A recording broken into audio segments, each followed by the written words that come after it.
Welcome to the Hangar Z podcast, brought to you by Vertical Helicast and in partnership with Vertical Valley Magazine. This episode is recorded on location at the ECHO 2025 Public Safety Aviation Conference in Louisville, Kentucky. No, 100%. I would say the experience of SWAT debriefs might be one of the kind of longitudinally one of the most important things that I've done, is because that is what I've built a lot of who I am as a person, who I am as a leader, who I am as a police officer. I've built it all off of that debrief, because to me that's how you show each other you care about each other, right? Is you're giving people feedback on how they get better. In this recording, we sit down with Louisville Metro Chief of Police Paul Humphrey, Lieutenant Brent Willen, and Chief Pilot Jason Sattich. During the episode, we explore personal journeys in law enforcement, highlighting the power of mentorship and the necessity of fostering a culture of feedback and continuous improvement. The key focus of our discussion is the innovative Louisville Metro Summit Wellness Center for first responders, created to help Louisville police officers and emergency workers combat the intense physical, psychological, and emotional demands they face while serving their community. With a holistic approach centered around the 5 pillars of wellness: mental, physical, spiritual, social, and financial, the center is dedicated to building resilience in their officers, enabling them and their families to thrive in the face of adversity. Since October of 2024, over 350 officers have received mental health services, and Pro Team Tacticals provided more than 2,000 physical rehab sessions, significantly reducing recovery time for musculoskeletal injuries. Join us as we emphasize the importance of investing in our officers and building strong relationships within departments to elevate and enhance overall effectiveness. We'll also explore the dynamics of internal marketing and aviation units, showcasing the value of trust, communication, and technology in boosting operational efficiency. From personal career paths and critical incident responses to the impact of upgraded equipment and the significance of community support, this episode's packed with valuable insights aimed at inspiring and empowering our community. Thank you to our sponsors, Onboard Systems, Hoist & Winch, CNC Technologies, and Metro Aviation. Welcome to the Hangar Z podcast, brought to you by Vertical Helicasts. The Hangar Z podcast is the first and only podcast dedicated to promoting and exploring the personnel and equipment behind the missions in public safety aviation. Still southbound, skidding to a stop. Stand by here. Looks like you're getting ready to bail. Heads up, guys, bailing. Okay, the guy, he's running through the house, jumping the fence, threw the shotgun, threw something out. Grabbing the shotgun. Don't go over that fence. Don't go over that fence. Grab the shotgun again. He is armed. Stay there. Hold your position. So my biggest thing, it starts with the relationships you have with your bosses. So, and being able to go to them and have those honest conversations that we talked about, like, hey, boss, this is what we got. This is what I really need. But to go with that, you have to prove it. You can't just sit around and ask and ask and ask and expect stuff to be delivered to you. It just doesn't happen. You have to show. And I hate to say it like this is horrible, but you have to show your worth. Yeah. Because I think you made a comment during the class, is that aviation's on the chopping block. It's the biggest part of the budget. It's the biggest expenditure. And when they can look at it and go, man, I can save $400,000 just every year on this. So you got to prove your worth, and that's where buy-in comes. These guys, I came in, I'm like, hey, we need to prove our worth. I'm tired of hearing patrol guys say they're never here. Yeah. They're down. They're never here. Well, this ought to be fun, but so we have, in the 4 years or 3 years, we've changed the mindset of, oh, yeah, right, man, they're not answering. Where are they at? Where are they at? We need them. They're not answering. It's 2 a.m. I'm in football. Where are they at? We need them. Because as soon as you start proving your worth and you start making your guys, or not making your guys, but having your guys go out and do the job and do it great like they always do, then the patrol guys depend on it. And they need it. The criminal interdiction guys need it. And get involved in every unit you can. I mean, you can expand, and we do surveillance, and we do patrols, and we do this, and outside agencies call us now. So I can take that and go to the bosses and say, hey, look, here's last year's runs, here's this year's run. Here's our amount of flight hours we have, here's the amount of flight hours we have here. We need new aircraft because we're stuck in one mission set. We want to expand it. And then getting other agencies like, hey, yeah, a county over can help. We can help with that, or we can help with this, or if they're flooding on the coast Guard pulled out of the Ohio sector. So, I mean, there's no Coast Guard here. They're all on so it's working those avenues and just really getting the guys to buy in and just proving your worth. Because if you don't do that, then your bosses, thanks, appreciate that. Yeah, we'll keep that for you. How do you guys market internally within your department? What I mean by that is, I think as aviation units, we're good at knowing how good we are because we do it every day. But we're not very good at saying, hey, this is what we just did. Here's an example, or here's a weekly activity report, or here's a monthly activity report. How do you guys educate or market your own unit within your department? So they hold what's called ComStat every Thursday, and we turn in a report about how many self-initiated and calls for service we have and what we've done, how many stolen cars we recovered. So that's weekly. That's mostly command staff. What these guys have come up with is, hey, we'll go to roll calls. You know, we work 8 to 6 p.m., 6 to 4, and the 6 to 4 guys like, hey, I'll hit a night work roll call tonight. They'll go and they'll say, hey, you know, here's a video, check it out. We upload them. Anybody can watch our stuff. No, I mean, anybody on the department who has a login can watch what we do. And they encourage that, and they take them videos, and they say, hey, man, we're in downtown. This was a video of you guys the other night. Excellent job. Let me show you what it was, and let me, you have any questions? So they've actually reached out, and they've done that, and they've started to spread the word. Perfect example, our last part-time tactical flight officer applications I had 16. Wow. So it took me 2 days to go through the interviews, which is totally different than about the 4 or 5 I had 2-3 years ago. Yeah. Mm-hmm. So word's getting out, and that's I think I talked to Jack the other day about having part-time folks in all over the department, from patrol to canine to this to that. They get the word out, and they understand, they know. And if somebody says, well, man, the air unit's down, they're like, hold on a second. Let me educate you a little bit. Yeah. So those guys took it upon themselves to do it. They're like, man, we can come up with this video or the slideshow. And so we've done that. Attending more community demonstrations has been big. We've expanded out into other counties now that we weren't in before, and now they're calling us all the time. We work well with the state police, so they get the message out. So these guys have taken the lead on a lot of the division stuff, going out to the roll calls, talking to folks, and letting them understand what we do and why we do it. I've done most of the command staff stuff, so they understand what we do, because some of them don't. The chief does, because he's, like you said, he's been in SWAT. He understands what we do. Some majors may not. Mm-hmm. So I'll go and I'll talk to him, say, hey, what's going on? I know by first name basis. We'll sit down and talk about it. This is what we did, and you heard about that. Oh, this is why this happened. It's just getting out, and like you said, getting out, spreading the message, even amongst your own department. Because once that word goes out, it's like, oh man, the air unit let me down the other night. You know how it is. It spreads like wildfire. Yeah. And then you try to quash that fire, but it's already gone. Right. Yep. Yeah, the crime scene tape, right? Oh, yeah. Exactly. I bet they still talk about it. I bet they still do. They go in and say, remember when? And they go, that was 15 years ago. We don't care. Yeah. We have to give some credit to so 5 years ago, more than 5 years ago, the equipment that we were utilizing was inferior to what was out there on the market. We'd been flying with it for a little while. So we weren't live downlinking video for our command center, RTCC, or whoever to see. We had a limited recording ability. We were using a low definition camera, and we didn't have a mapping system inside the helicopter.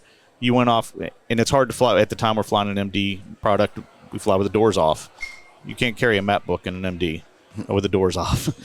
So you're pulling your phone out. Well, you can, but it won't last long. Yeah, it doesn't last long. So you're pulling your phone out and hoping you don't drop it out the door to line up with the street you're looking at down there. Oh, my gosh, that was brutal. Yeah. And so, in 2020, there was some investment that came along with some grant money to upgrade the camera system to MX-10 and shot over system, new spotlight.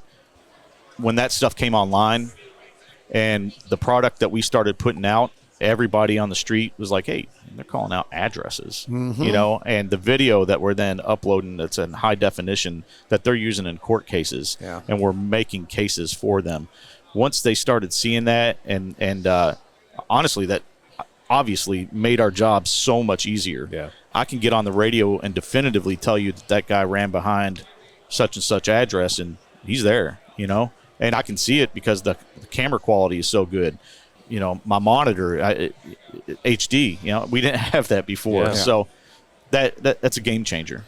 Yeah, the amount of bandwidth that you're having to dedicate prior to having that to doing certain things is now gone. You can dedicate that to other things being more efficient. Yeah, and that's a force multiplier. I mean, departments need to look at that and say, instead of, well, we'll just get this used piece of equipment over here and that'll be good enough. It's really not good enough. I mean, invest in that technology, put it on board your aircraft, and see what it does for you, and see what it does for the officers on the ground now. Yeah. Where you needed a dozen for a perimeter before, maybe I only need 4. And I've got a search team now inside because we're all struggling for manpower. Sure. Right? And so if you've got 2 officers in the air that have some experience and they have great equipment, and now they can cover those guys from the air. So that return on investment in that equipment's huge. It is. You know, from an efficiency standpoint for the folks on the ground to giving yourself ability to catch more bad guys because you just can do it better. Do you hear it from your customers on Absolutely. the ground? Yeah. You know, we've heard that before. Yeah. You know, where the customer is saying, wow, we see a difference. Well, we want that new helicopter They over do. us. Remember in Asheville? Yeah. Our Nashville, they talked surveillance about that. missions went up, I don't know, you know. Yeah. Once they see, right? Huge. It was because, you know, now they're making great cases off of video, and everything's right there. Yeah. How do you That's refute amazing. it? Yeah. And when the customer starts noticing, then you know there's something going on here. Yeah. I mean, because you go, man, this looks so good. But now the people you're supporting are starting to notice it in their cases and in other things, and you get that support, which increases your call load, which is good. Yeah. You want call. You want as many calls as you can possibly fit into your shift, you know. And they fight over us now. Good. We'll get multiple calls. We'll be on a run, and they'll say, hey, can we get you over here? And, well, we're in the middle of this. Yeah. And what's priority now, you know? Mm-hmm. So that's a good thing. Yeah. That's a good problem. It is. You know, I love having these conversations. We've had a lot of them. We've had a lot of conversations with units just like yours who have been able to upgrade their equipment, their personnel, all those things because of what they're producing. So we've seen this trend, you know, and it's really cool to see that continue with this conversation. Again, theory becoming reality. The theory is if you create a better product, if you build it, they'll come type thing. Well, it's true. You know, you guys are living proof of that, and so are the other agencies that we've talked to. Lee Majors, you know, he did that with Leon County. Yep. Nashville, perfect example of that. A lot of agencies that we've talked to that have really changed their program for the better is because they've produced. So really cool to hear that. Yeah, it's like Jack. I mean, it's like Jack said. If your customers are happy with your product and they understand and they want more of it, that's what you want. Yes. I mean, you want them to ask for you. Yeah. You don't want them not to ask for you or say, "Hey, we can do without you." Yeah, they don't want the they're never here thing. No, because that trickles up. It does to the chief and to people that are making the decisions about budget. They hear those same things, and sometimes it's reality, sometimes it's perception. I get that, but if they're seeing results, your troops are talking about it and say, "Man, that air unit the other night, they saved our butts. We wouldn't have never caught those 4, people if it hadn't been for them." That gets to the people making decisions, and they start hearing that, and next thing you know, when a request comes across their desk, they're more apt to at least look at it thoroughly instead of going, "Oh, these are the guys that are never up," and they toss it aside, you know. Yes, and to your point, John, is like to get the better equipment, you have to use what you got. Yep. So take advantage of it. I mean, do what you can, and they understand. People understand. If you go out and you explain it to them, it's like, "Man, we're limited by this, but we'll do whatever we can." That's a big part of it. Just do what you can with what you have, and just take it from there. Because if you just stay with status quo, it's not going to work. Yeah. Talk about the initial proposal for the 125. Give us an idea of what that looked like, how it went, and what advice you might have for someone who finds himself in that position. I'm not going to lie, it's a lot of begging. So the initial proposal went out, I think 2023-ish, give or take. I just put it in, said, heck, let's make it, let's see if it works, which brought it to light, which was good. It didn't happen that year, but it brought it to light. And I think it gave a lot of credibility with the guys. Is that, hey, we're going to try it. We're going to try and give it a go. But I go back to, I knew a lot of people on the command staff then, so I was able to go to them and say, hey, this is what we got. This is what we need. The biggest thing is be persistent, but don't be an ass. Yeah. Be persistent. Yeah. You can be persistent and not be a jerk about it. And that's where, having buy-in and having your guy and taking your product and with what you have now and expanding it as best you can, looping it into that is huge. It was astronomical for us, because when we expanded and we did what we had to do with what we had, and I was able to take that with the proposal to the chief and go, this is what we're doing. This is what these guys are saying. Here's what I have. Here's where we want to go and where we need to go. You have the backing to do it. Yeah. Because if you just, like I said, if you just keep shooting that proposal to you, just like Jack said, you're just gonna, appreciate it. Thanks a lot. Oh, here it comes Thanks again. a lot. And and the good work with stolen cars and all that stuff. The council people, they see that. the people who get their cars back, or the officers that are down there speaking to the public, talk to their council people. Go to your council.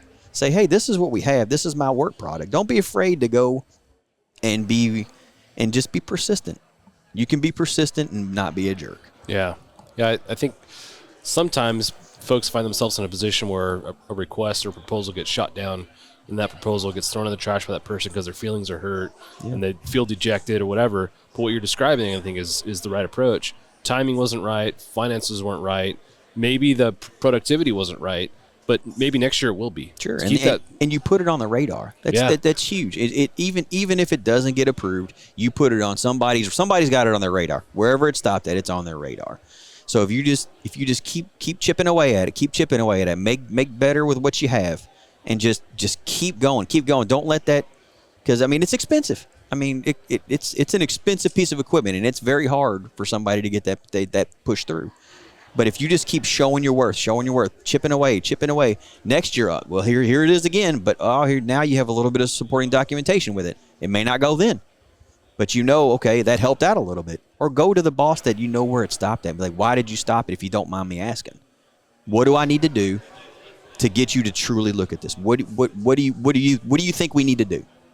Don't be afraid to ask that. Don't be afraid for that boss to tell you, hey man, you're doing it horrible, or how about you do this? And I'm like, that makes sense. Yeah. So don't be afraid to ask the question. A lot of people, like you said, that'll go in the old waste basket, and it'll sit there, and I feel horrible. And well, I guess I tried. Sorry, guys, can't do nothing about it. Yeah. Just keep at it, and you're going to get a lot of no's. Yeah. You're going to get a whole lot of no's because it's just a very expensive item. And then to get somebody to truly look at that, you just got to be persistent. Just keep chipping away. And I think of our friend Aaron from Chino PD in California. Yep. Aaron's a good example. He's been trying to start a program there for a long time. I want to say 10, 15 years. It's at least that. And he's taken so many no's, and he never gave up. And now he's on the verge of receiving a new 505, putting it in service with a brand new aviation program because he didn't give up. Yeah. He's the most persistent person. And he probably wasn't afraid to ask questions. Oh my gosh. Don't be afraid. If Jack says no, don't be afraid to go with Jack and ask why. He is amazing. His patience and persistence and determination are unmatched.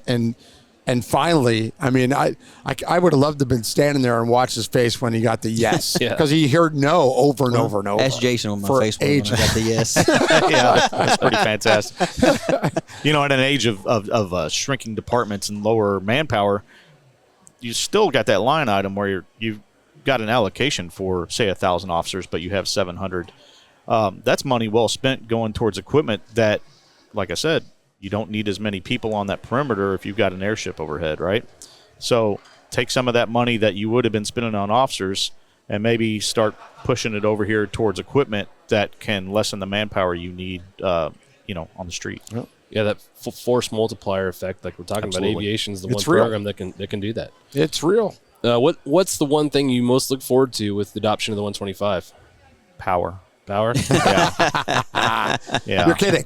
No, yeah. Yeah, baby. What a big difference that's going to be for you. We've always not all. I mean, some of the equipment that we've flown had a little more power than others, but the power, the ergonomics. I mean, not being rubbing shoulders and our Velcro sticking to each other, in the cockpit, having that space in front of you. We're going from a 12-inch monitor to a 17-inch monitor. We have missed some stuff on a 12-inch monitor that we went back and played it in the office. Said, "Hey, man, you need to go back to that address." He pitched a gun, and so having that bigger monitor, having the back seat where everybody is in the same cabin, your TFO has access to the door. They're seeing what you're seeing. It just that whole platform, everything that we wanted to do, it felt like it could do, in the way that we wanted it done. So it's been a long time coming. Some of the older stuff that we flew, we're putting a lot of technology into an aircraft that was designed a long time ago, and really doesn't have the space or it's harder to fit that stuff in those airframes these days. Yeah. And this one expands our capabilities and our comfort immensely. The endurance, the power. Yeah. Man, for me, it's the investment in the unit. to be honest with you. Yeah, I mean, don't get me wrong. It's like sitting in a Cadillac, brand new car. It's great. But for me, it shows that they're willing to invest in us. And that willing to invest in us means we're going to be here for a while. Yeah, and the ability to expand our mission set and to keep it that way is huge. I mean, when you have a chief willing to invest in the unit that much money, it shows that, hey, we're doing something right. Yeah. And they see it. So for me, it's great. I can't wait to fly it. But at the end of the day, it's the investment in us, and we're doing something right because they would have sold it and we'd have been gone if we weren't. But the willingness for them to watch and looks like, man, that's what we need to do. It's huge. It's interesting because as we talk through this, I realize you went through a very similar transition in airframes. Talk about your experience from one into it wasn't a 125 at the time, it was a B2, right?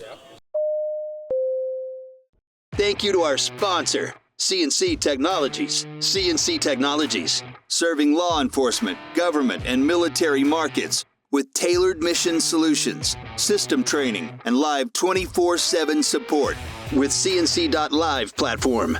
Explore more at cnctechnologies.com. No, yeah, it was B2, but it was from a Bell 206. You know, that's what I learned on, and you would get your wings in that. And then you would fly a certain number of hours. I can't even remember how many it was. And then you would get transitioned into the A-Star. And then you could fly both. And you would go back and forth. We had a mixed fleet for many, many, many years.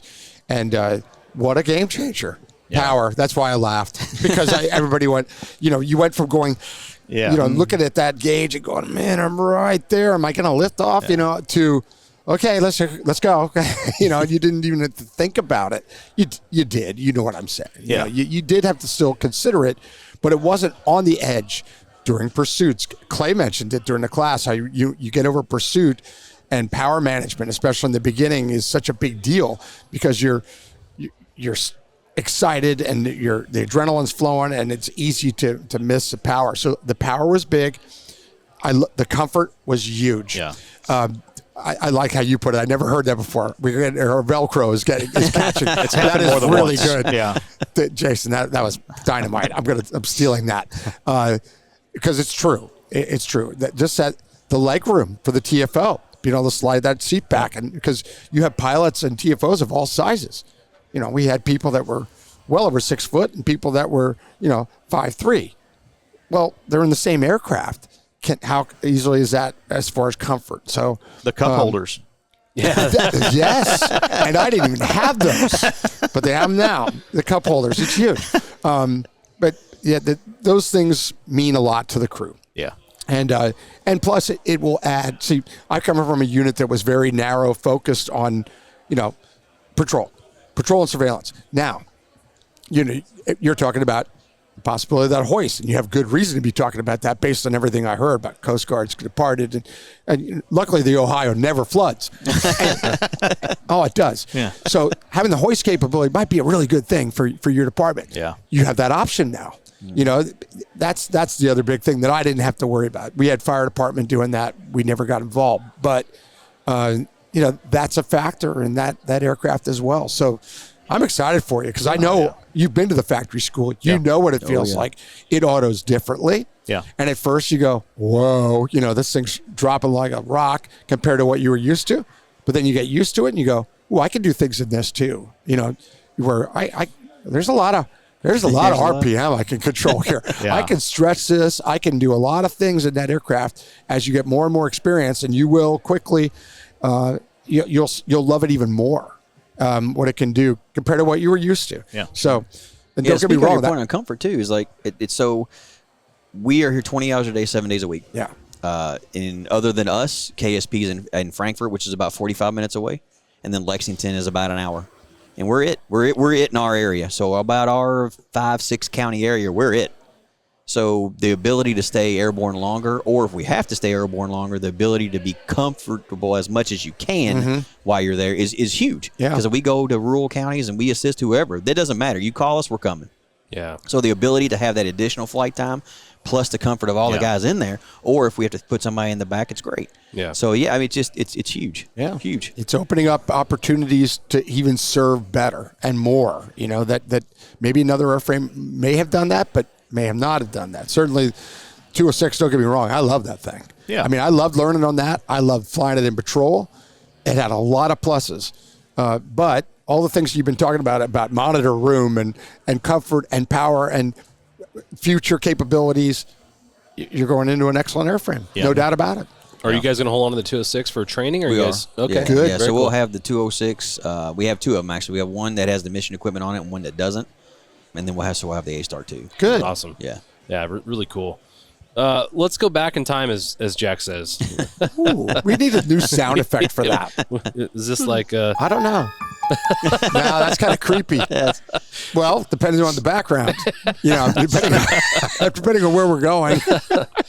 the format of this podcast has been different. Usually we start by going through your backgrounds and understanding your career. I think it does a lot of things that it inspires people who might find themselves in the early part of the career that you found yourself in, and gives them a pathway to figure out, hey, I could do the same thing that you did. But we got a chance to talk to the chief, so things changed for this one. But so going back, let's go through your background. Where did you find the inspiration to get into law enforcement, and how did you find your way to So my aviation? dad was a reserve deputy for a county that's outside here.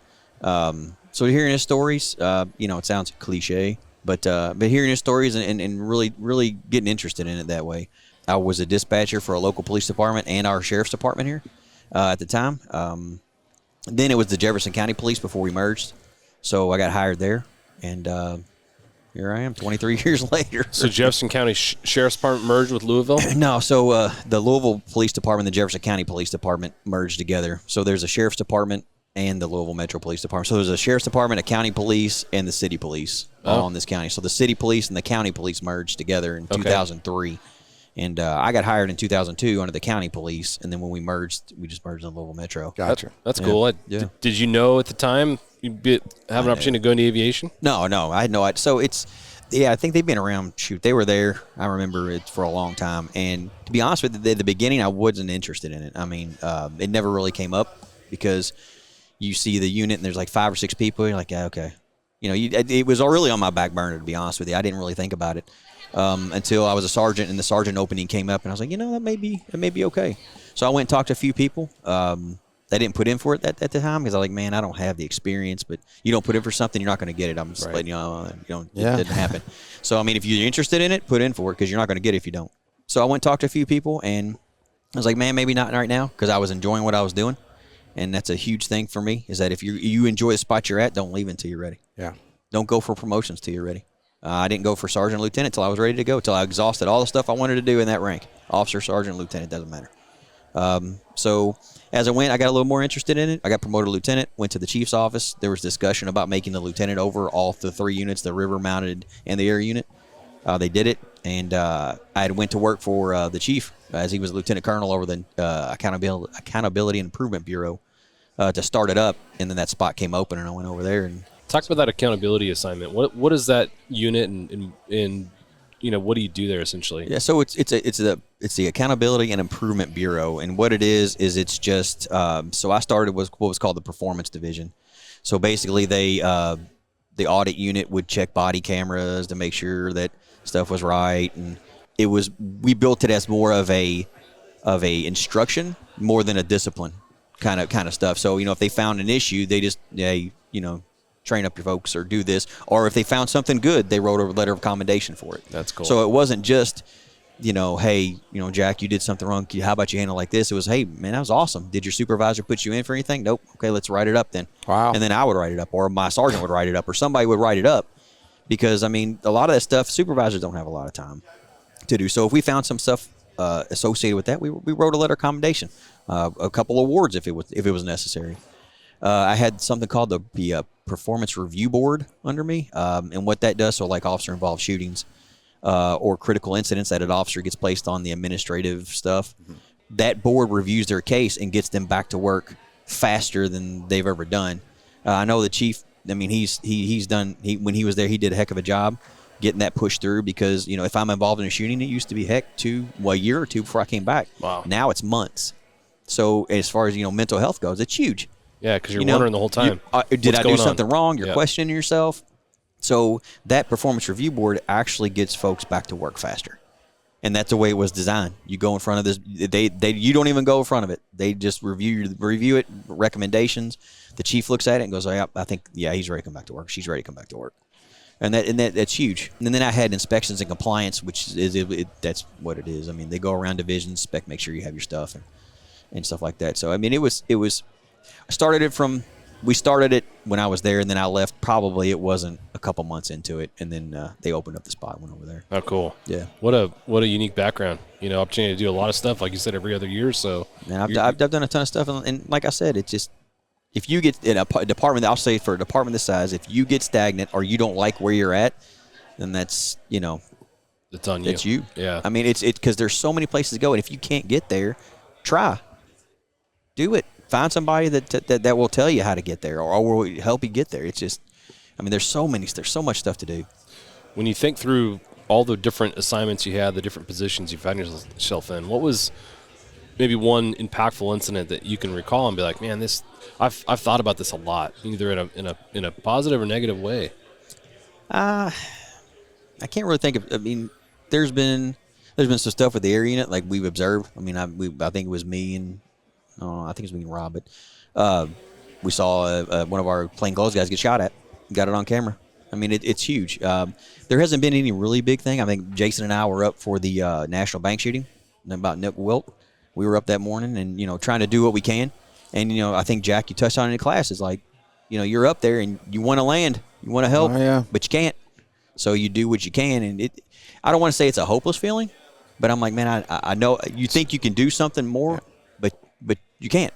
So, that was big. I mean, I know we talked about it. It's like, man, I was told Jason at one point flying around, I'm like, dude, just put it on top of our parking garage or something. We got to do something. And but you can't. And that's been big. Man, some of the funnest assignments I've ever had was a property crimes task force detective running around chasing people stealing cars and doing that stuff. I mean, there's a lot of stuff. Yeah. Let's talk about the bank incident because that led to some pretty impactful stuff. Can you talk about that incident and what the aftermath of that was?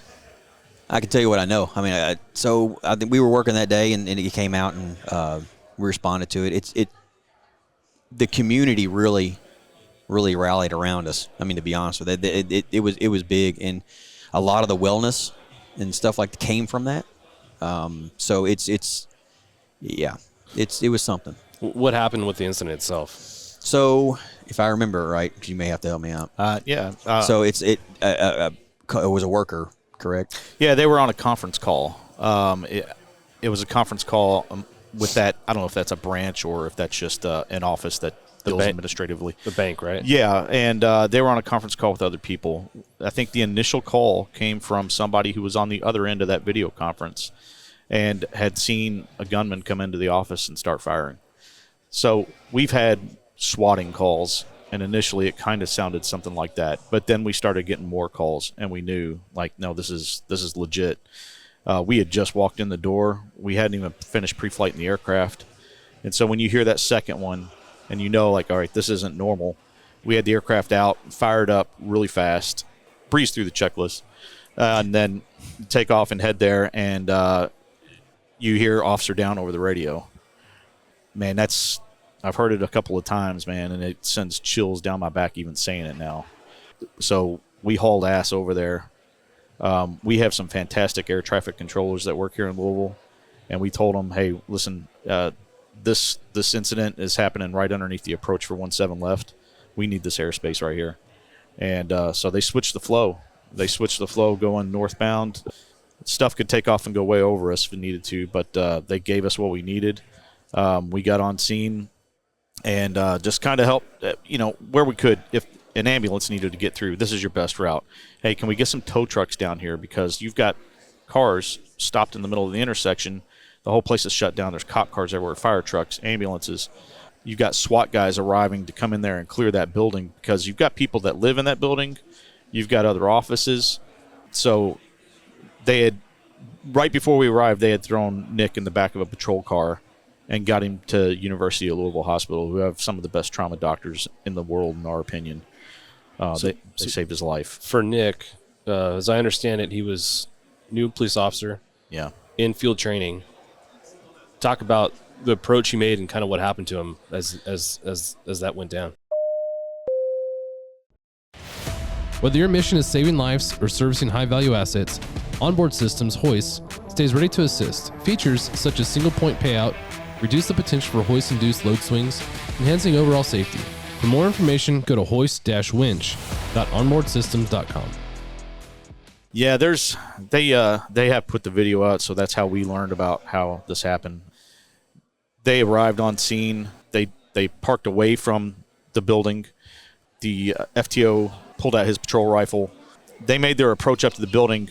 In an active shooter situation, you hear gunshots, you go towards gunshots. They went towards gunshots. The FTO cleared the stairs. As Nick, I believe, cleared the stairs, he was hit. FTO continued across, and he went to work and did what he had to do. Took the shooter down, and then, I mean, obviously people they're hauling ass. They're getting there. They immediately go to Nick, assess him, throw him in the car, get him down to the hospital.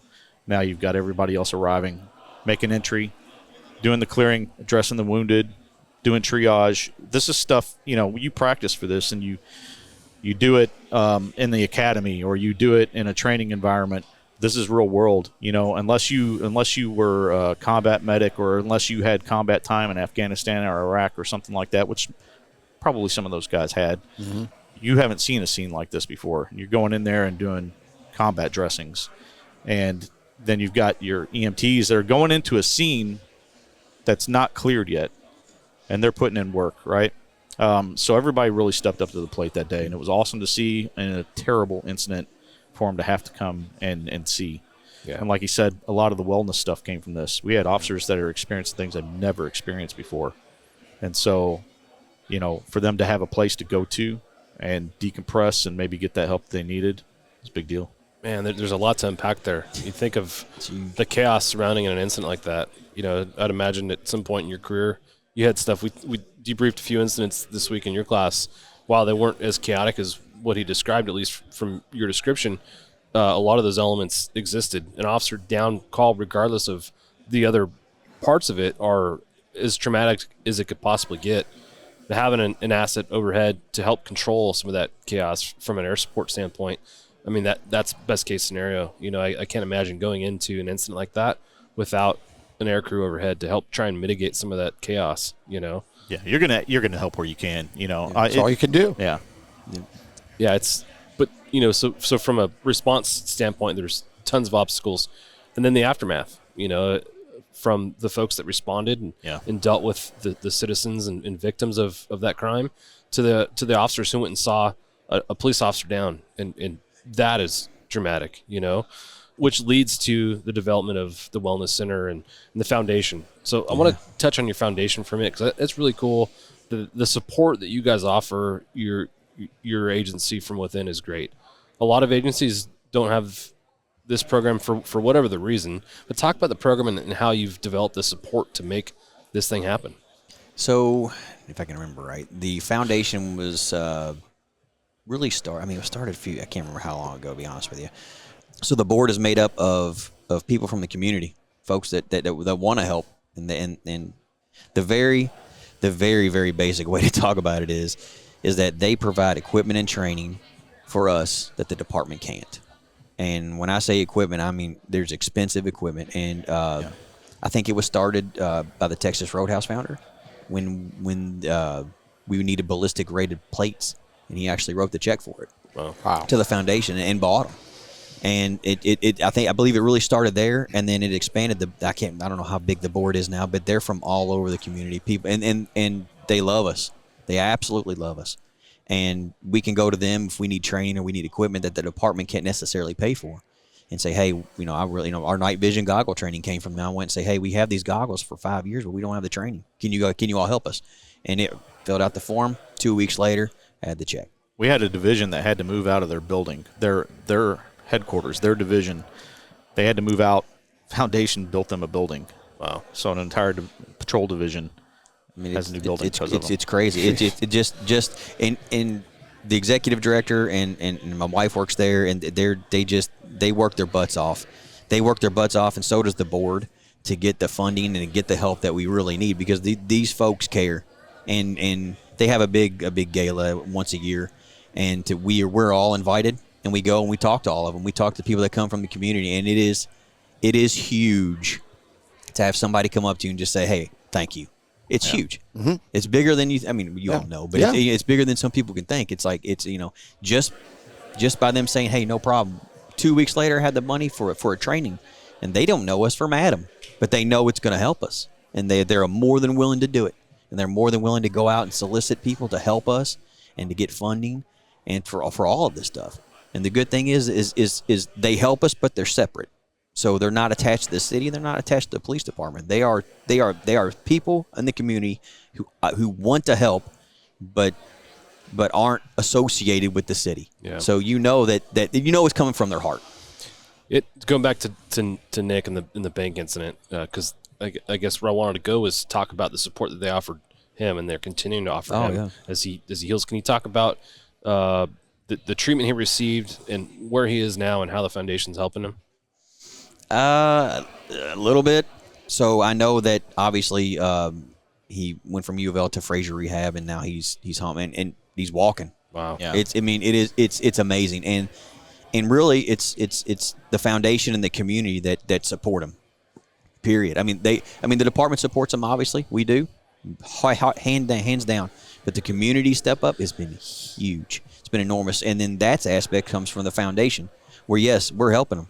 He has the complete support of everybody here, but it's really nice to see the foundation come in and everybody around the community help it too. Yeah, that's amazing. Yeah, the silent majority's out there. It's the silent majority's out there. We just don't hear from them enough. And like you said, the thank yous and things like this. Yeah, it just gives you faith that there's a lot of good people. Humbling. Yeah, it's very nice. That want to do the right thing and support law enforcement in the right way, and that's great that the foundation exists and that they're doing such good stuff and helping your fellow officer in a big way. Those folks are up there busting their butts for us, and it's for us. It's not for anybody else. It's not for not for the fire department. It's not for it's for us. Yeah. So those folks are focused on helping us, and it's huge to say, man, yeah, we can't do that, but the foundation can, or hey, we need that, can't really get it, foundation can, or the foundation thinks about it first. And they work their tails off to help us out. I know we're tight on time. You've got a class you're teaching at 4:30, right? Yeah, that's all right. So I'll get there. We'll blaze through some parts, but I do want to, as you talked about the foundation, I thought of the Angels Foundation from LAPD. Yeah, those types of organizations that can provide the financial assistance for things that the department can't afford, whether it's equipment or couches. That in our unit we had couches that looked like they're 50 years old. And we didn't have a budget to support that stuff, and we didn't have a way to buy new ones. Eventually, we got them, but those are the kinds of things that I would imagine the foundation can support. Talk about the Angels Foundation and how they step in for you guys. It was a game changer. From just the division selling T-shirts to try and get money for a Christmas party to the Angels Foundation, which does a lot of similar things. It fills the gap. It fills the gap when there's something needed at the unit. For instance, the loft simulator. Getting a loft simulator is a big deal. That's an expensive item, and then they found a way to do that, and they came upon some stumbling blocks. Okay, we can get that, but we need a new electrical system in this room where we can put it. We need an air conditioner because it's a big computer and the city goes, we're not doing that. Okay, Angels Foundation, it comes in and finds ways to supplement that where, here you have this item that's going to be a game changer, but it's a very expensive thing. But to have it, you need these other things that are much less expensive, and you're hitting walls to get it. Just, simple things. They fill the gap. Yeah. So training is another thing that comes up. They fund training. It's just a good thing to have. Yeah. And it just makes a difference. Little things, couches, does that make a difference for morale? Yes. Would it be nice to have an organization that say, well, that is 50 years old. You know what? I got a connection. I can get it cheap, and this foundation is going to get that for the crew comfort or whatever it is. It's a gap filler, and law enforcement of everywhere needs those gap fillers because cities either don't have the money or they don't care, or they really, really don't care because they don't care really like you. You know, it's like you need something to cultivate that support. Let's go back in time again before we run out of time. Jason, you've got a really unique path to where you are. Your career is a bit unique. Talk to us about your career and how you wound up where you are. Well, I never wanted to be a cop. Wow. Growing up, I fell in love with flying when I was probably 9. Took my first airline flight, and they let me come up to the cockpit in flight. That's cool. And you get to see those all were the days. Yeah, right. Get to see all the switches and everything, and they, so that was pretty cool, and it sparked a fire, right? So, as a teenager, I looked for things like that. I was also a little bit. I wanted to go in the military as a teenager, so I spent 4 years in Civil Air Patrol as a cadet, and then I was also a Marine Corps Junior ROTC through high school. Did 4 years of that, and the Marine Corps won out. And so 2 days after I graduated high school, I left for boot camp. I spent 4 years in the Marines, Camp Pendleton, California. I was a tow gunner and a machine gunner, so in the infantry. 4 years of that was enough. So when I got out, I wanted to get back into aviation. I didn't know how to do that. The GI Bill that we had at the time wasn't very good. I mean, it wasn't a lot of money, so they weren't going to send you to flight school. Yeah. So I tried to look for a way to do that. I ended up taking a job with Atlantic Aviation, or a precursor of. I worked my way from working the line to being a line supervisor. I was there for about 11 years, and the economic downturn around 2008 or so, I started thinking I needed to find something else, but also I just wanted to do something a little more. So I had a friend who was a police officer, and some of my misgivings about becoming a police officer, he kind of put to rest. You don't have to go out there and do that. You don't have to go out there and do that. I mean, go out there and do what you find your passion for, right? That was another spark, right? Kind of had it in the back of my mind. But in the course of working at the airport, the air unit had come in for a presidential visit. They had landed to pick up some Secret Service agents to fly the route. So I got to talk to the pilots and ask, so how did you get here? And, I'm a patrol officer, and job came open, and, they hired me, and they trained from within. So you didn't have to have any kind of specialty training. LT spoke to that. And so I thought, when I was looking to maybe move on, I applied to LMPD, went through the whole process. My bosses at Atlantic were really supportive of it. They knew I was trying to better myself and do something that I could be, I could do better. So ended up getting hired, came on, worked patrol for 3 years after the academy, and loved that. I loved being on patrol. It was a great job. An opportunity came up. I applied for impact unit position as a detective. Did that for 3 years. Those experiences really expose you to a lot of things. Quick decision making, building confidence in yourself as far as what you can do, And so, but I always had that I want to go to the air unit in the back of my mind. Fortunately, where I worked was close to where we used to be based, and so when I would get off work, I'd go back and hang out at the air unit, make flights with them, get to know the guys, get my name out there. I also started taking fixed-wing flying lessons on my own dime just to pad that resume. I was mostly done with my fixed-wing license when I got hired into the air unit. Stopped doing the fixed-wing lessons so I could concentrate on flying a helicopter. I'm 3 hours short of getting a fixed-wing. It's been that way for 10 years. So, yeah, I came into the air unit in 2016 and haven't looked back. I mean, this is my forever job. I love it. That level of determination and persistence that you displayed from 9 years old on is impressive, I wish I had known at 9 years old that this is the thing that I want to do. I'm going to figure it out. I did it a little haphazardly. I didn't actually get to start flying until I was 40 years old. So, I got there though. It took a little time, but here I am. So, in those 3 years in patrol and the 3 additional years you spent in the impact unit, is there one thing that stands out as an impactful incident or mission you were part of that you look back on today, like, man, that was really impactful for some reason? Thank you to our sponsor, Metro Aviation. Metro Aviation, the world's largest family-owned aeromedical operator, offers comprehensive aircraft services with 160-plus aircraft in over 25 states. The Completion Center installs medical and law enforcement kits and avionics, serving diverse aviation needs including offshore, utility, VIP, and corporate sectors. Not one in particular. You forget about a lot of things as time goes on. You remember the funny stuff. Yeah. At least I think my mind works that way anyway. Yeah. And I think that's probably helped me out with mental health. Is I remember the funny stuff, and some of the bad stuff just kind of fades away. I can say that the most impactful thing that I've done as a police officer was in 2020. There was some unrest, and this unit. The day we got our MX-10 and our shot-over system was the day that things broke bad here in Louisville. Wow. So we actually had to learn literally on the fly how to use an MX-10, how to use the shot-over system, and go to work. And when I say go to work, from day one, so we had just got that aircraft out of 100-hour.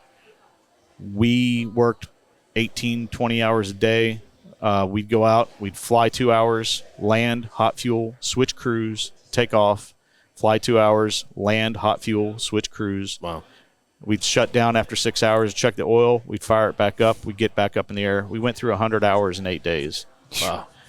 But with those systems and the support that we were able to provide to those guys on the ground and keep them as safe as we possibly could, to provide them the intelligence they needed to keep their backs covered. We tried to have their six, right? And they were under some, I've never seen anything like it. It was a war zone. I mean, it was terrible looking. And to try and just keep them as safe as we could, that really put us also, I think it did a number of things for this unit, is people could see our capabilities now, especially with those new systems. Mm-hmm. And the level of service that we were able to provide went up 2-3-fold. In the course of that incident, we had our partners at KSP come in on like day 2 or 3 and started providing relief support to us. We'd throw one of our officers on board with them, go out, do the same mission. We'd swap flights.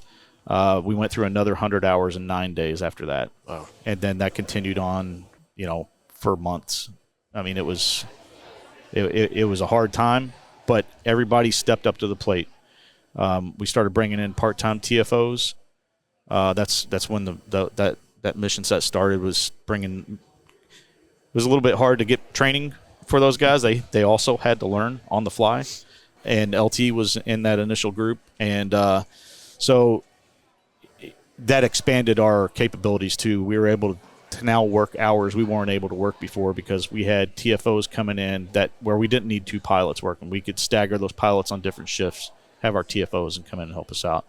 So that time frame, while stressful as it was and really hard to deal with, built us as a unit, solidified who we are, and then I don't know, it was a good time to shine.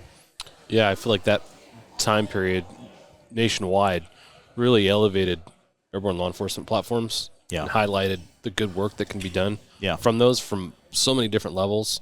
The reduction of liability, the command and control capabilities. A lot of that stuff came because of what you're talking about, the integration of shot-over type products. Talk about that initial time period, if you remember, what it was like turning that on and being like, okay, here it is. How do I deal with this? How do I make it work? Going to an HD screen, number one, where I'm seeing things in detail before that I have never seen before. I could see a gun in a waistband, and just realizing that, like, man, this has been around for a little bit, and then so it was pretty intuitive, honestly. I mean,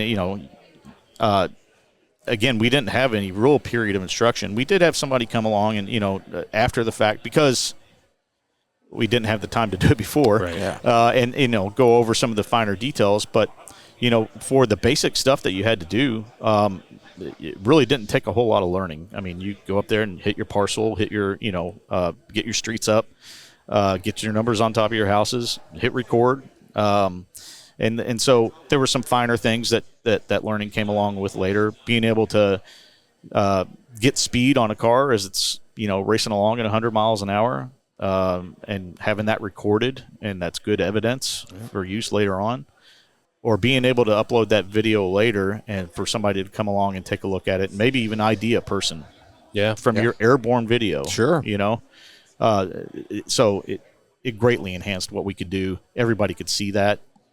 You were in the command center at the time, right? And so you were seeing some of the live downlinks. I was on the ground that you were watching. that I was glad you were there. So, for you at the command post, what were some of the comments you heard based on what they were broadcasting? So there was a command center. I wasn't in the command center, so I was on one of the squads that was going out in the street. But I mean, and he's right. I mean, to know that, hey, I've got a squad of, because I was a sergeant then, I have a squad of 8 people, and I'm marching down First Street, but I don't see what's up around the corner, but they do. And so they say, hey, you don't want to go that way. Maybe you want to go this way. It was enormous. So really, it's I didn't hear it. I was part of it. I mean, I heard it, and it drastically changed the way I did stuff. I drastically changed the way everybody did stuff, because now the command post could see their downlink and see their feed and be like, okay, now maybe we should do this, this. To where, we're standing on a corner and they're like, you should probably try this or go this way. And I'm like, man, let's go this way. Yeah. So it was huge. It was huge. We had to do some unique flying due to the buildings and being able to see in certain spots. It was a different time. Yeah. Yeah. Our goal of providing actionable intelligence is on full display with what you're talking about. It provided additional safety for the ground personnel, which I'm sure, are thankful for. Yeah. Gave the command post a better picture of what's actually happening, not what all the RPs are saying is happening or what these individual reports are showing. Man, it's insane how much that benefits our community. It makes our community safer, our police officers safer, our jobs more effective. Just love all the things that surround that technology. Any thoughts there on that or questions on that? I'm just, you could just tell by the way Jason was describing it, how it just is a game changer. Yeah, and we've used that word a lot, but yeah. it is. And when you see, especially the HD screen and then the numbers, the parcel numbers, it allows you to say things that you've never been able to say with certainty before. It allows you to see things, gun in the waistband. I mean, I love that. And that's where it needs to go for everyone. And it's hard. It's not cheap. No, it takes training, it takes support, but you guys have that. And now it's only going to get better. Yeah. It's only going to get better. To your point, John, it's like, the situational awareness is huge. Because, marching around anywhere, or like in your class you talked about, Jack, is like you can see stuff that other people can't. Yep. But you got to say it. If you say it, and, you talked about working other angles and hey, how about suggesting this or doing that? It's enormous. And that's why we have a great relationship with our canine folks and our SWAT guys and everything. It's like, hey, you may want to do this, you may want to do that, which they wouldn't have. Yeah, and they're happy. They're happy that they have you. I talked to a couple of them. And they, as you know, we talked about the one video that you were involved in, and that they showed me with pride and showed me allegedly. Allegedly, and it's so valuable, and people don't realize it until they're in it. Yeah, and it's changed the way that we do vehicle pursuits. Sure. So those things before, again, if I had to go to my phone and look at a street or something like that, that takes away time from my observation. I'm not videoing. I'm not getting any kind of evidence. But it's changed it in a way that if we've got a stolen car and we get our officers up there to light it up and it takes off, hey, dude, back off. We got it. All right? Yeah. Don't chase it. Yeah. We'll follow. We'll get the next division to get it if that's where they're going to go and they're going to park. Let's let him run out of gas. Let's let him get comfy. Let's let him chill out a little bit. Because at the end of the day, our job is not just to keep the officers safe, but all those people walking around on the streets down there or driving a car. Our community. And it's a great point in your class. It's not about who puts the handcuffs on them. Nope. It's about just getting them. Yeah. And that's and I think the patrol guys have figured it out about us. Is like, maybe let them go. Don't stress over it. We'll take care of it. We'll follow it. We'll do what you got to do. If it's in another division, so be it. But and a lot of them are like, okay. And then they've bought into it. It's like, hey, we'll let it go. They got it. If it happens to go to this division, who really cares? It's caught. It's done. Yeah, you're protecting them. Maybe they're saving their lives by not continuing that stuff, and maybe their careers too. In different ways. It's just it's such a valuable asset in so many ways. We know it. You know it. We're trying to get the public to understand it. We're trying to get, sometimes upper managers to understand it and things like that. But you guys are really doing good stuff. And I love that you're keeping track of all the good things and presenting them and making sure that the people that need to know about that know about it. Well, at the end of the day, you at doing something like that, you don't know how many lives that you did save. That's right. Yeah. You'll never know. No. You know? Well, again, I know you're getting close on time. Last question I have for you guys is, with Echo being here in Louisville, again, thank you guys for all the hospitality you guys have shown us. It's been great. You guys coming in force to the class was really cool. But, as we build this community within Echo, can you give us some insights on some of your takeaways from the 2-day course and then also from the courses you've attended today and the conference as a whole? The 2-day course was phenomenal. I think, was it 2019 we went to L.A.? 22. Yeah. 22 went to L.A. We saw you out there. Yep. I went in April and saw Clay up by Cincinnati. It's that class is phenomenal, and all the part-time folks, and it was a very unique opportunity for me because budgets are limited, but it's here. So I said, you know what? As much as it pains me, we'll close it down. I'll be able to pay. You can page me if you need me, but I think that the value of that training was well worth the not being there, which is hard to say, but it is. But it was. I mean, a lot of my part-time folks were like, man, it's phenomenal. They've never been exposed to anything like this before, besides with us. We try to grow travel. We try to grow it. Jason and I and Rob and everybody, we try to grow it. But man, just to be able to come here and just to hear outside perspectives on what to do, what's good, what's bad, what lessons you all learned. That was the biggest takeaway for me from your all's class was, what did you do? What mistakes did you see, and what did you learn from them? And it's huge. That's huge. You don't find people very often that would be willing to go up there and say, I goofed up. Yeah. Here's what you need to do. It's hard to find. So for me, it was a no-brainer. When Jason and I talked about it, you guys were coming, I'd already made plans. I mean, I paid for it out of my budget to do it because it's that valuable for the folks. I think you brought it up in class, or no, I think you may have, is that the folks that are part-time that don't get the chances and opportunities to come up there full-time are missing out on a lot. Yep. And for us to be able to get them here and to show them that training is enormous. And then, I told our guys and the part-time guys that if there's another class y'all want to go. Learn as much as you can because the budget's not there to send 24 people to Richmond to do it. It's just not. So take advantage of it while you're here. And I thought the class was phenomenal. All 3 times I've seen it, I thought it was great. It's just it's big. It's big. And the other thing is the exposure to other flight crews, other crews from other places. How do you do things? Mm-hmm. And we exchange ideas. Yeah. We talk about the platforms that we fly, how we employ them, the equipment that we use. So being able to mingle with those people and have those conversations, get ideas from them take ideas away from you, that's invaluable. Yeah, I agree. It's hard to put a value or a figure on something like that as far as a return on investment, but it's huge because those relationships will stick with you the rest of your time. The investment you made in time, I appreciate. Thank you for the time that you dedicated for your folks to be here. I hope that the return on that investment is huge, and I think it will be as those folks continue their hopefully long career. And when I'm speaking to the new folks in aviation, their long career in the aviation program. So excited to kind of follow you guys as that progresses. And this is a unique opportunity for us all from all segments to get together and learn from each other. And that's the one thing I really like about this conference is it's not one segment of the industry, of the public safety industry. It's cross-sectional, a lot of opportunities to learn from each other. I mean, to take a comment that was at the end of the class, one of the SWAT drone operators I brought with me, I mean, he made the comment in class, it's you all being approachable. Because if you're not, if I'm coming to class and I know I'm going to get, to downplayed or whatever on my question, I'm not going to ask it. Yep. But, I mean, from the whole conference, from you, John, to you, Jack, it's you all make it approachable, and that's huge for these guys, especially the new ones like you talked about. They may have questions that they think are not relevant, but they won't ask it if they're going to catch feedback. Yeah.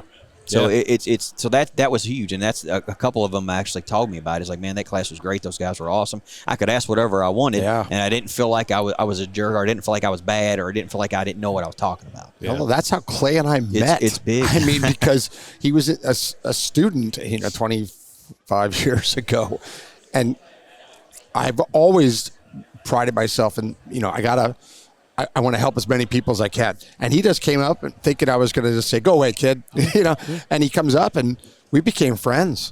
And the rest is history. But huge. so I really appreciate those words. No, and it's huge. that's the goal for both of us. And if we accomplish that, we feel really good. Because as you guys know, I mean, if it's not that, they're not going to take anything away from Yeah. it. They're just going to close down. And I'm telling you, the newer folks that haven't been to see you all yet, or to actually be exposed to that kind of training, I'm telling you, they took a lot away from it. Good. I'm telling you. Thank you. Yeah.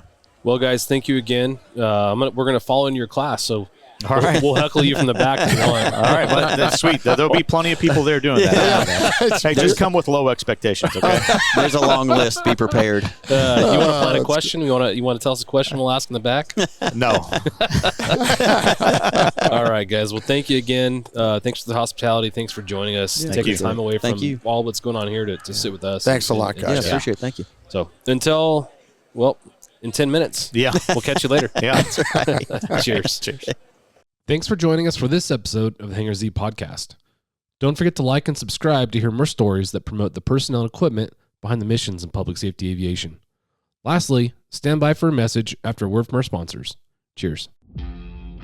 Thank you to our sponsor, Metro Aviation. Metro Aviation, the world's largest family-owned aeromedical operator, offers comprehensive aircraft services with 160-plus aircraft in over 25 states. The Completion Center installs medical and law enforcement kits and avionics, serving diverse aviation needs including offshore, utility, VIP, and corporate sectors. Whether your mission is saving lives or servicing high-value assets, Onboard Systems hoists stays ready to assist. Features such as single-point payout reduce the potential for hoist-induced load swings, enhancing overall safety. For more information, go to hoist-winch.onboardsystems.com. Thank you to our sponsor, CNC Technologies. CNC Technologies, serving law enforcement, government, and military markets with tailored mission solutions, system training, and live 24/7 support with CNC.live platform. Explore more at cnctechnologies.com. Thank you for tuning into this episode of the Hangar Z podcast, brought to you by Vertical Helicast in partnership with Vertical Valor Magazine. We hope you enjoyed our conversation recorded on location at the ECHO 2025 Public Safety Aviation Conference in Louisville, Kentucky.